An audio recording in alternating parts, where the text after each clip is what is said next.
नमस्कार, किसान समाचार में आपका स्वागत है। मैं हूं रेशमा आपके साथ। आइए नजर डालते हैं इस वक्त की हेडलाइंस पर। संयुक्त राष्ट्र के अंतर्राष्ट्रीय खाद्य सुरक्षा और गुणवत्ता मानक निर्धारण निकाय कोडेक्स एलिमेंटेरियस कमीशन ने श्री अन्न पर भारत के मानकों की प्रशंसा की। रोम में आयोजित अपने 46वें सत्र के दौरान श्री अन्न के लिए वैश्विक मानकों के विकास के भारत के प्रस्ताव को किया स्वीकार।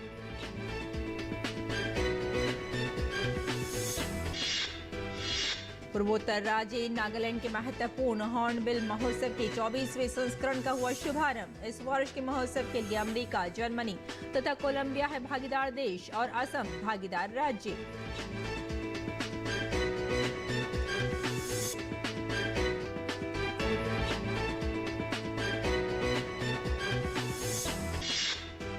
राजधानी नई दिल्ली में बेहद लोकप्रिय सरस फूड फेस्टिवल का हुआ उद्घाटन। 17 दिसंबर तक चलने वाले आयोजन में 30 से ज्यादा स्टॉलों के साथ पूरे देश की लगभग 150 महिला उद्यमी और स्वयं सहायता समूह के सदस्य ले रहे हैं हिस्सा।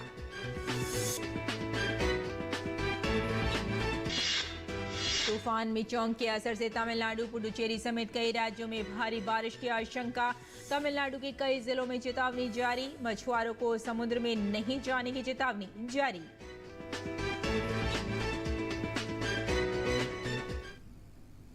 और अब समाचार विस्तार से। संयुक्त राष्ट्र की अंतर्राष्ट्रीय खाद्य सुरक्षा और गुणवत्ता मानक निर्धारण निकाय कोडेक्स एलिमेंटेरियस कमीशन ने मोटे अनाज पर भारत के मानकों की प्रशंसा की है। इटली की राजधानी रोम में आयोजित अपने 46वें सत्र के दौरान मोटे अनाज के लिए वैश्विक मानकों के विकास के भारत के प्रस्ताव को कोडेक्स एलिमेंटेरियस कमीशन द्वारा स्वीकार कर लिया गया। CAC द्वारा प्रस्ताव को स्वीकार करने के बाद इस परियोजना के दस्तावेजों को प्रस्तुत करने और मसौदा मानकों के विकास पर अब भारत द्वारा कार्य शुरू किया जाएगा। केंद्रीय स्वास्थ्य और परिवार कल्याण मंत्री डॉक्टर मनसुख मंडाविया ने इस अवसर पर भारतीय प्रतिनिधि मंडल को बधाई दी और कहा कि भारत में मोटे अनाज को आम आदमी की पसंद बनाने में अहम भूमिका निभाई है। पूर्वोत्तर राज्य नागालैंड के महत्वपूर्ण 24वें हॉर्नबिल महोत्सव का शुक्रवार शाम नागा हेरिटेज विलेज किसाना में शुभारंभ हो गया है। इस वर्ष के महोत्सव के लिए अमेरिका, जर्मनी और कोलंबिया भागीदार देश हैं और असम भागीदार राज्य है। नागालैंड के राज्यपाल और मुख्यमंत्री ने पारंपरिक तौर पर गोंग बजाकर हॉर्नबिल महोत्सव शुरू होने की आधिकारिक घोषणा की। पूरे देश में आए आगंतुकों और पर्यटकों का स्वागत करते हुए राज्यपाल ल गणेशन ने कहा कि इस महोत्सव में पारंपरिक के साथ आधुनिकता को भी अपनाया जाता है। मुख्यमंत्री ने कहा कि ये महोत्सव नागा लोगों की एकता, विविधता और समरसता को दर्शाता है। मुख्यमंत्री ने साझेदार देशों अमेरिका, जर्मनी और कोलंबिया के साथ ही साझेदार राज्य असम का आभार व्यक्त किया। उद्घाटन समारोह में नागा लोगों की शानदार संस्कृति को प्रदर्शित किया गया। 10 दिन के इस समारोह में हॉर्नबिल संगीत महोत्सव, प्रदर्शनी, सांस्कृतिक कार्यक्रम और स्थानीय खेल शामिल हैं। राष्ट्रीय राजधानी नई दिल्ली में शुक्रवार को सरस फूड फेस्टिवल 2023 की शुरुआत हो गई। केंद्रीय मंत्री फग्गन सिंह कुलस्ते ने इसका उद्घाटन किया। इस अवसर पर कुलस्ते ने कहा कि हमारा लक्ष्य महिलाओं को सशक्त करना है और केंद्र सरकार चाहती है कि स्वयं सहायता समूह की महिलाएं कम से कम 1 लाख रुपए का मुनाफा कमाएं। ग्रामीण विकास मंत्रालय द्वारा आयोजित ये फेस्टिवल इस महीने की 17 तारीख तक चलेगा। इसमें देश के करीब 21 राज्यों द्वारा 30 स्टॉल लगाए गए हैं। आयोजन में करीब 150 से अधिक महिला उद्यमी और स्वयं सहायता समूहों की महिलाएं अपनी पाक कला का नमूना पेश कर रही हैं। सरस फूड फेस्टिवल का उद्देश्य न केवल देश की खाद्य संस्कृति से लोगों को परिचित कराना है, बल्कि अन्य ग्रामीण महिलाओं को प्रेरित करना भी है। आगंतुक इस फूड फेस्टिवल में पहुंचकर खान पान और प्रसिद्ध व्यंजनों के स्वाद का आनंद ले सकते हैं। आयोजन में किसी तरह का टिकट नहीं है। यह उत्सव प्रत्येक दिन सुबह 11 बजे से रात 10 बजे तक चलेगा। मिचोंग तूफान तमिलनाडु के करीब पहुंच गया है। तूफान के कारण चेन्नई में बारिश हो रही है। इसके मद्देनजर भारत मौसम विज्ञान विभाग ने भारी बारिश का अलर्ट जारी किया है। विभाग ने बताया कि दक्षिण पश्चिम की तरफ से निम्न दबाव का क्षेत्र पिछले 6 घंटों के दौरान आगे उत्तर पश्चिम की ओर बढ़ गया है। ये निम्न दबाव का क्षेत्र गहरे दबाव क्षेत्र में बदल गया है। शनिवार सुबह 5:30 बजे तक पुडुचेरी के लगभग 500 किलोमीटर, चेन्नई के 510 किलोमीटर और नेल्लोर से 630 किलोमीटर पर केंद्रित था। अगले 24 घंटों के दौरान इसके पश्चिम उत्तर पश्चिम की ओर बढ़ने और चक्रवाती तूफान में तब्दील होने की संभावना है। मौसम विज्ञान विभाग के अनुसार बंगाल की खाड़ी में तेजी से बढ़ते मिचोंग तूफान के तेज होने की वजह से तमिलनाडु के 12 जिलों में मध्यम तूफान, बिजली गिरने और बारिश की संभावना है। तमिलनाडु के नागापट्टिनम, मयिलादुथुरई, तिरुवरूर, रामनाथपुरम, तिरुपुरूर और डिंडीगुल, तेनकासी, विरुधुनगर, थूथुकुडी, तिरुनेलवेली, कन्याकुमारी और कराईकल जिलों में अलग अलग जगहों पर मध्यम गरज और आकाशीय बिजली गिरने की संभावना है।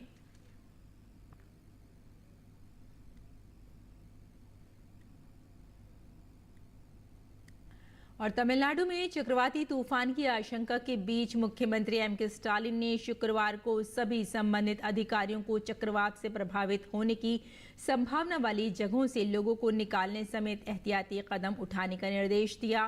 कैबिनेट सचिव राजीव गौबा की अध्यक्षता वाली राष्ट्रीय संकट प्रबंधन समिति ने बंगाल की खाड़ी में बन रहे चक्रवात मिचोंग के लिए राज्य सरकारों और केंद्रीय मंत्रालयों और विभागों की तैयारियों की शुक्रवार को समीक्षा की। मौसम विभाग ने बंगाल की खाड़ी के दक्षिण पूर्व के हिस्सों में मछुआरों को मछली पकड़ने और किसी तरह के व्यापार से संबंधित काम के लिए न जाने की चेतावनी जारी की है। चेतावनी जारी होने के बाद 5,000 मछुआरे समुद्र में नहीं गए हैं। तमिलनाडु में लगातार बारिश के कारण मुदेरै में सथियार बांध पूरी तरह से भर गया है।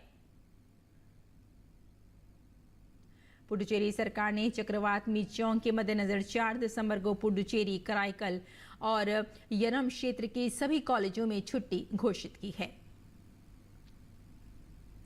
जम्मू कश्मीर और लद्दाख के ऊंचे इलाकों में ताज़ा बर्फबारी हुई है। बर्फबारी के कारण कई जगह यातायात प्रभावित हुआ है। जम्मू कश्मीर के डोडा जिले के भद्रवाह क्षेत्र में ताज़ा बर्फबारी हुई है। पर्यटन सीजन नजदीक आने के साथ ही जम्मू कश्मीर में बर्फ हटाने का काम भी बड़े पैमाने पर शुरू होने जा रहा है। इस बीच उत्तरी कश्मीर के कुपवाड़ा जिले में तंगधार रोड पर सीमा सड़क संगठन द्वारा बर्फ हटाने का अभियान शुरू किया गया। जम्मू कश्मीर के पुंछ में भारी बर्फबारी हुई, जिसके बाद मुगल रोड यातायात निलंबित करना पड़ा। कश्मीर घाटी और लद्दाख के ऊंचे इलाकों में ताज़ा बर्फबारी के अलावा मैदानी इलाकों को भारी बारिश का सामना करना पड़ा है। मौसम परिवर्तन के कारण घाटी भर में तापमान में काफी गिरावट आई है। कश्मीर में बर्फबारी का मौसम दिसंबर में शुरू होता है और फरवरी तक चलता है। जम्मू कश्मीर के बांदीपुरा में बीआरओ ने बांदीपुरा गुरेज रोड पर राजदान टॉप से बर्फ हटाने का काम शुरू कर दिया है। उत्तरी कश्मीर के ऊपरी इलाकों में विशेषकर रजदार टॉप में भी बर्फबारी दर्ज की गई है, जिसके बाद मार्ग को यातायात के लिए बंद कर दिया गया था। मौसम विभाग ने संभावना व्यक्त की है कि दिसंबर 2023 से फरवरी 2024 तक आगामी सर्दियों के मौसम के दौरान देश के अधिकांश हिस्सों में न्यूनतम तापमान सामान्य से ऊपर रहने की उम्मीद है। मौसम विभाग के महानिदेशक मृत्युंजय महापात्र ने कहा कि इस दौरान इसी अवधि में मध्य और उत्तर पश्चिम भारत के कुछ क्षेत्रों को छोड़कर देश के अधिकांश हिस्सों में अधिकतम तापमान सामान्य से अधिक रहने की संभावना है। सर्दी के मौसम के दौरान शीतलहर की स्थिति के बारे में भी मृत्युंजय महापात्र ने कहा कि इस अवधि के दौरान शीतलहर की तीव्रता और आवृत्ति भी सामान्य से कम रहने की उम्मीद है। दिसंबर महीने के दौरान देश में सामान्य से अधिक वर्षा होने की उम्मीद है। उत्तर पश्चिम के अधिकांश हिस्सों, मध्य भारत के निकटवर्ती क्षेत्रों और चरम दक्षिण प्रायद्वीपीय भारत के कुछ क्षेत्रों में सामान्य से अधिक वर्षा होने की संभावना है। मृत्युंजय महापात्र ने कहा कि ये बारिश का पूर्वानुमान रबी फसलों के लिए काफी सहायक है। और दिल्ली एनसीआर के वायु प्रदूषण में कुछ खास बदलाव देखने को नहीं मिल रहा है। केंद्रीय प्रदूषण नियंत्रण बोर्ड सीपीसीबी के अनुसार दिल्ली में वायु गुणवत्ता सूचकांक AQI कई क्षेत्रों में बहुत खराब श्रेणी में पहुंच गया है। शनिवार सुबह आनंद विहार में AQI 388, अशोक विहार में 386, लोधी रोड में 349, जवाहरलाल नेहरू स्टेडियम में 366 दर्ज किया गया। लगातार जहरीली हवा में सांस ले रहे दिल्ली वासियों के लिए दिसंबर की शुरुआत भी खासी प्रदूषित रही। वर्ष 2016 के बाद इस साल 1 दिसंबर को सबसे ज्यादा AQI दर्ज किया गया। केंद्रीय प्रदूषण नियंत्रण बोर्ड के अनुसार कल शुक्रवार दिल्ली का AQI 372 यानी बहुत खराब श्रेणी में रहा। और आइए अब बात करते हैं विकसित भारत संकल्प यात्रा की।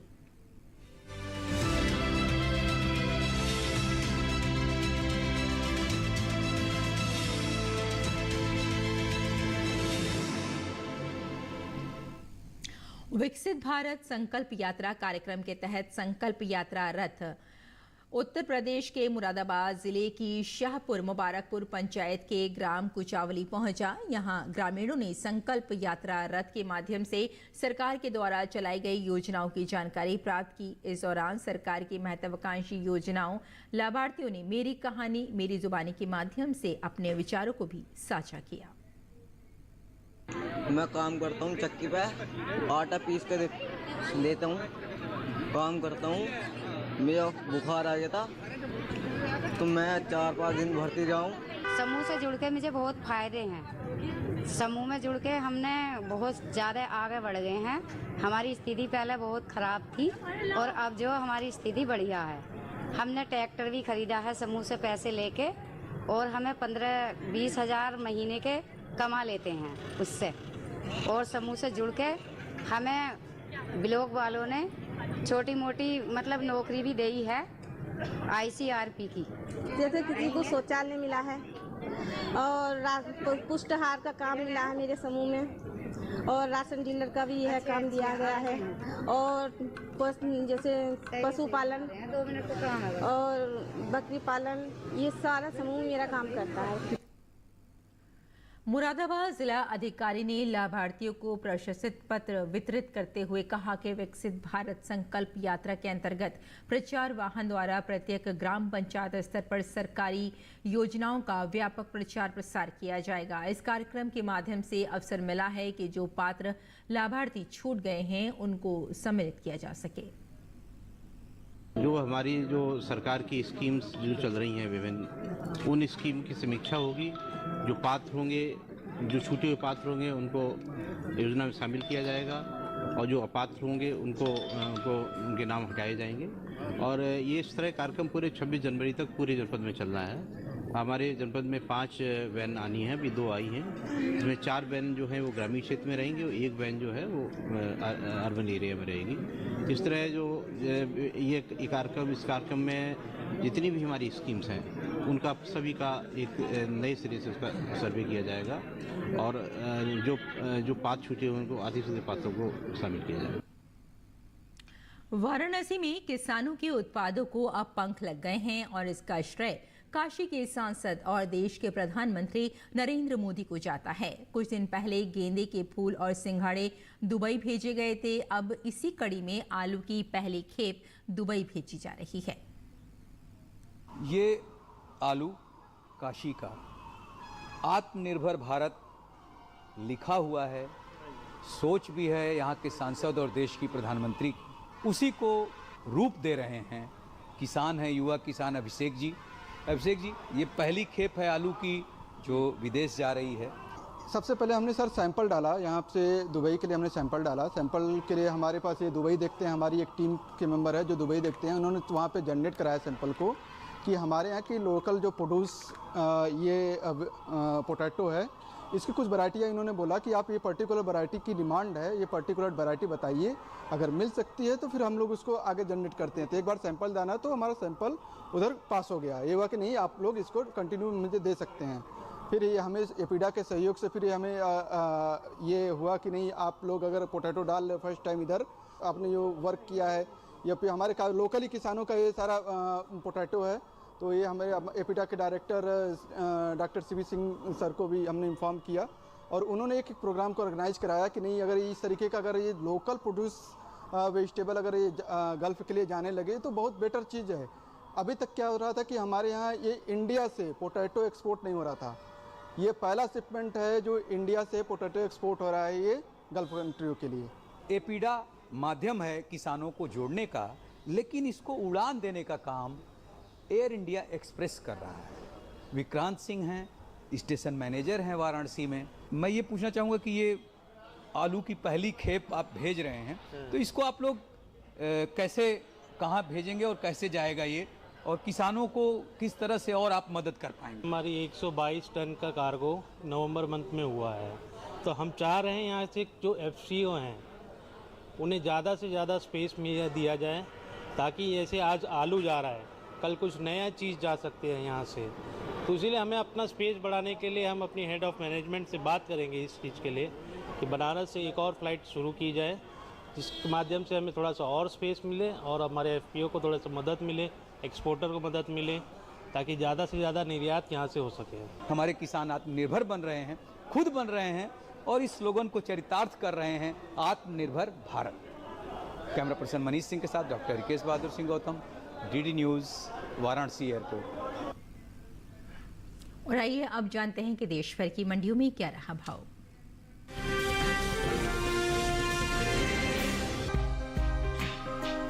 कृषि उपज मंडियों में इन दिनों कपास की आवक सामान्य बनी हुई है। भाव की बात करें तो शुक्रवार को सूरतगढ़ मंडी में कपास के सौदे मजबूती के साथ हुए, वहीं बाबरा, धोराजी और आदिलाबाद मंडी में भाव नरम रहे, जबकि जंबूसर मंडी में इस दौरान कपास के भाव में कोई बदलाव देखने को नहीं मिला। एग मार्केट के मुताबिक गुजरात की बाबरा मंडी में 30 नवंबर को कपास का भाव रहा 7,200 रुपए। 1 दिसंबर को इसके भाव में 200 रुपए की भारी गिरावट आई और भाव हो गया 7,000 रुपए प्रति क्विंटल। इसी तरह राज्य की ही धोराजी मंडी में कपास के सौदों में नरमी के साथ कारोबार हुआ। यहां 30 नवंबर को कपास का भाव था 7,080 रुपए। 1 दिसंबर को इसके सौदे 75 रुपए लुढ़क कर 7,005 रुपए पर हुए। हालांकि जंबूसर मंडी में बीते 2 दिनों के दौरान कपास के भाव स्थिर रहे। यहाँ 30 नवंबर और 1 दिसंबर को कपास 6,400 रुपए पर बिकी। राजस्थान की सूरतगढ़ मंडी में कपास के भाव की बात करें तो यहाँ कपास के सौदे मजबूती के साथ हुए। 30 नवंबर को यहाँ कपास का भाव था 6,205 रुपए। 1 दिसंबर को इसके भाव में 8 रुपए की तेजी आई और भाव जा पहुंचा 6,213 रुपए प्रति क्विंटल पर। वहीं तेलंगाना की आदिलाबाद मंडी में 30 नवंबर को कपास का भाव रहा 6,820 रुपए। 1 दिसंबर को इसके भाव 20 रुपए गिरकर 6,800 रुपए पर पहुंच गए। बात कपास की पैदावार की करें तो कृषि मंत्रालय की ओर से प्रमुख खरीफ फसलों के पहले अग्रिम अनुमान को जारी किया गया है, जिसके मुताबिक साल 2023-24 के दौरान घरेलू स्तर पर खरीफ कपास की पैदावार 316.57 लाख गांठ होने का अनुमान जताया गया है, जिसका असर कपास के बाजार भाव पर पड़ता दिख सकता है।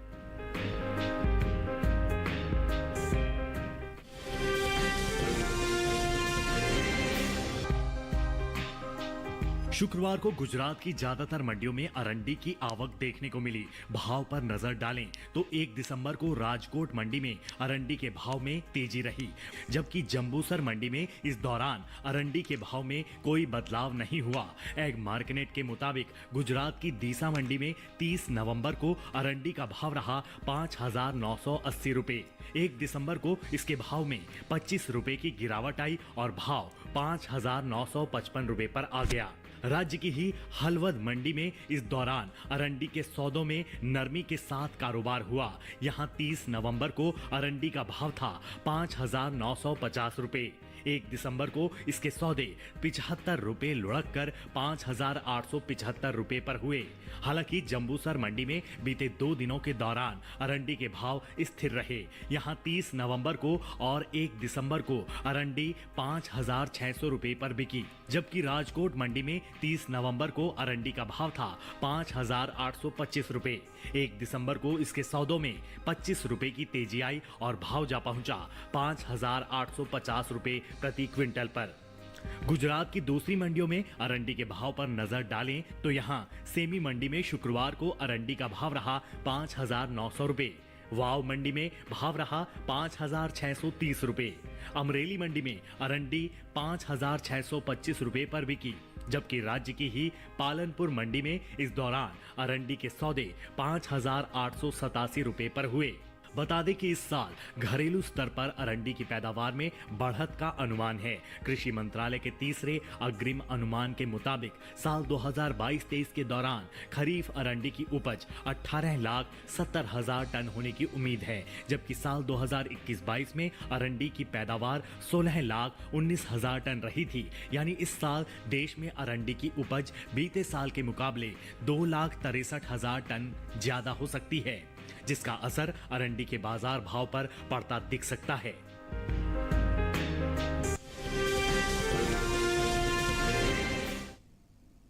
और आइए अब जानते हैं कि किसान इस मौसम में कैसे रखें अपनी खेती का ख्याल।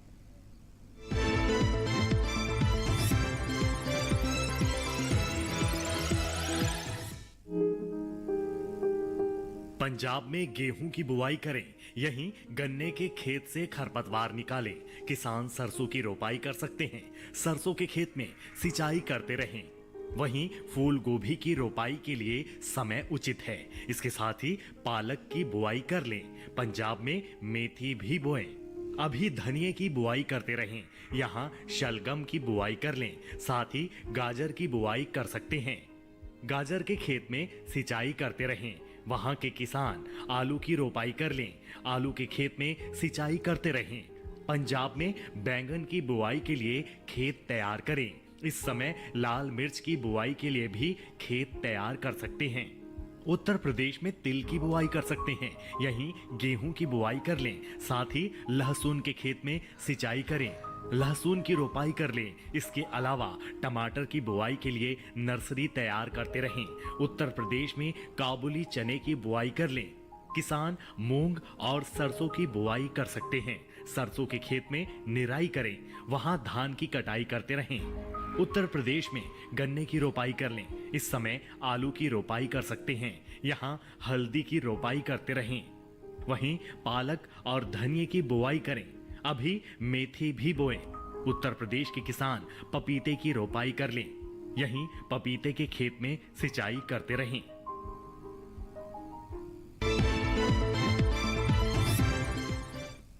और खेती किसानी के साथ साथ आइए नजर डाल लेते हैं कुछ और महत्वपूर्ण खबरों पर। खास खबर में 4 राज्यों मध्य प्रदेश, राजस्थान, तेलंगाना और छत्तीसगढ़ में मतगणना रविवार को होगी। मतों की गिनती सुबह 8 बजे से शुरू होगी। मतगणना की तैयारियां पूरी हो चुकी हैं। इस प्रक्रिया में प्रत्याशी के अलावा उनके एजेंट और रिटर्निंग ऑफिसर के साथ साथ माइक्रो ऑब्जर्वर भी मौजूद रहेंगे। मिजोरम विधानसभा चुनाव की मतगणना अब रविवार यानी 3 दिसंबर के बजाय सोमवार 4 दिसंबर को होगी। निर्वाचन आयोग ने बताया कि मिजोरम के लोगों के लिए रविवार का विशेष महत्व है, इस वजह से तारीख में बदलाव किया गया है। संसद का शीतकालीन सत्र 4 दिसंबर से शुरू होगा और इसका 22 दिसंबर तक चलना प्रस्तावित है। इस दौरान 15 बैठकें होंगी, जिनमें 18 महत्वपूर्ण विधेयकों पर चर्चा की जा सकती है। संसद के शीतकालीन सत्र के पहले ही दिन लोकसभा की आचार समिति टीएमसी सांसद महुआ मोइत्रा मामले में अपनी रिपोर्ट सदन के पटल पर रखेगी। समिति ने महुआ मोइत्रा की सांसद सदस्यता खत्म किए जाने की सिफारिश की है। छत्तीसगढ़ के बारसूर थाना क्षेत्र में आईईडी विस्फोट में सीआरपीएफ के 2 जवान घायल हो गए। दंतेवाड़ा पुलिस के अनुसार जवान खतरे से बाहर हैं और उनका इलाज चल रहा है। प्रमुख रक्षा अध्यक्ष जनरल अनिल चौहान ने सेना प्रमुख जनरल मनोज पांडे, वायुसेना प्रमुख air chief marshal VR Chaudhari और नौसेना प्रमुख एडमिरल आर हरि कुमार के साथ 4 दिसंबर को मनाए जाने वाले नौसेना दिवस से पहले राष्ट्रीय समर स्मारक पर श्रद्धांजलि अर्पित की। तमिलनाडु में भ्रष्टाचार निरोधक निदेशालय ने बड़ी कार्रवाई की। भ्रष्टाचार निवारण अधिनियम के तहत रिश्वत मामले में ईडी अधिकारी अंकित तिवारी को गिरफ्तार किया गया है। अंकित तिवारी को शिकायतकर्ता से 20 लाख रुपए रिश्वत लेने के बाद पकड़ा गया था। सरकार के लिए नवंबर 2023 का महीना शानदार साबित हुआ। वित्त मंत्रालय के द्वारा शुक्रवार को जारी आंकड़ों के मुताबिक नवंबर 2023 में जीएसटी कलेक्शन में बीते साल के समान महीने के मुकाबले 15% के उछाल के साथ 1.67 लाख करोड़ रुपए से अधिक रहा है। तो किसान समाचार में फिलहाल इतना ही। अनुमति दें, नमस्कार।